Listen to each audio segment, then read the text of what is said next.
Bonjour et bienvenue dans votre revue de presse de ce samedi 8 août 2020. Les dernières mesures annoncées par les autorités dans la lutte contre la pandémie de Covid-19 sont largement commentées par les quotidiens reçus ce samedi. Le ministre de l'Intérieur, Aly Ngouille Ndiaye, a annoncé vendredi avec effet immédiat l'obligation du port de masque et l'interdiction des rassemblements et manifestations dans les lieux recevant du public, notamment dans la région de Dakar, qui enregistre en elle seule quelques 8085 personnes infectées à la Covid-19.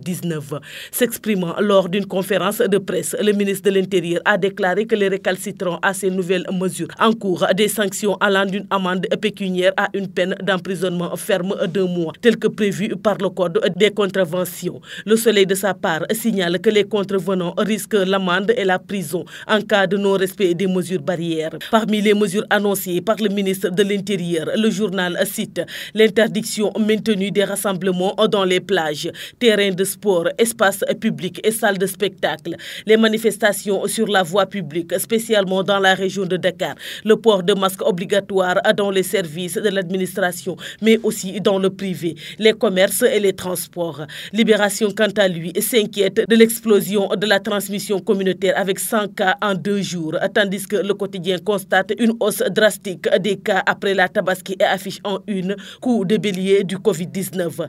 Le Sénégal a enregistré vendredi 172 nouveaux cas de coronavirus, dont 82 issus de la transmission communautaire.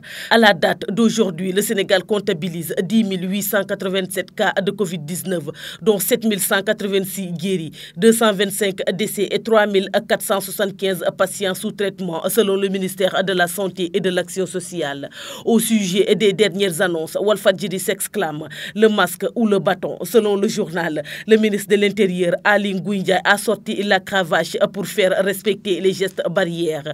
En plus de ces mesures, le ministre de l'Intérieur a actionné la police et la gendarmerie pour les faire respecter. Et il a aussi brandi des sanctions financières et pénales contre les récalcitrants. Selon Vox Populi, le ministre de l'Intérieur réinterdit les rassemblements et réimpose le masque aux Sénégalais. Le journal se fait écho en une de ses propos de Aly Ngouille Ndiaye. Les jeunes transmettent le virus aux vieux qui en meurent.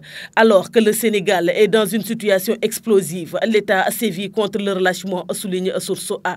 Selon Sud Quotidien, l'État se ravise face à la propagation de la Covid-19 en imposant le port obligatoire de masques dans les services de l'administration, mais aussi dans le privé. Mais le commerce et les transports en interdisant les rassemblements au niveau des plages, des terrains de sport, des espaces publics et salles de spectacle, en interdisant toute manifestation sur la voie publique, spécialement à Dakar. Parlant de ces mesures, l'Observateur écrit Aly Ngouille Ndiaye, la sensation du déjà entendu. Le journal estime que le ministre de l'Intérieur n'a pas créé de surprise avec ses annonces. Dans le quotidien, des épidémiologistes soutiennent que le gouvernement devra prendre d'autres mesures plus fortes. C'est tout pour votre revue de presse de ce jour. Merci de nous avoir écoutés. Au revoir.